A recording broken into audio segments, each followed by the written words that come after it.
په جلال آباد کې 15 طالبان چا وژلي دي او دا هدفي وژنې څوک کوي؟ معلومات او حقیقت په پامیر پلس چینل کې راسره وګورئ.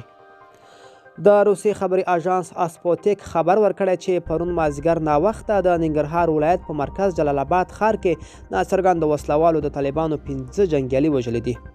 د سرچینې په حواله یاده پیښه د ننګرهار د ملي امنیت ریاست تر څیرمه رامنځته شوې ده.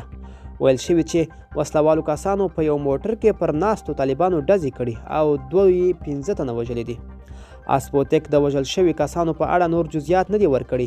جلال آباد د طالبانو په ګډون د مختلفو قشرونو د مشهورو څیرو د هدفي وژنو په یو مرکز بدل شوی دی. له دې ولایت څخه نږدې هره ورځ د یو شمېر دیني عالمانو، قومي مخورو، مدني ټولنې فعالانو او د جمهوریت نظام د منسوبینو او پلویانو د ورته وژنو خبرونه ورکول کیږي. د دې ترڅنګ وخت په وخت پر طالب جنګیالي هم ډیری داسې بریدونه کیږي. د دغه بریدونو پړه تر ډیره پر طالبانو او داعش جنګیالي اچول کیږي. طالبانو د وروستي پیښې په اړه رسنیو ته څه نه دي ویلي.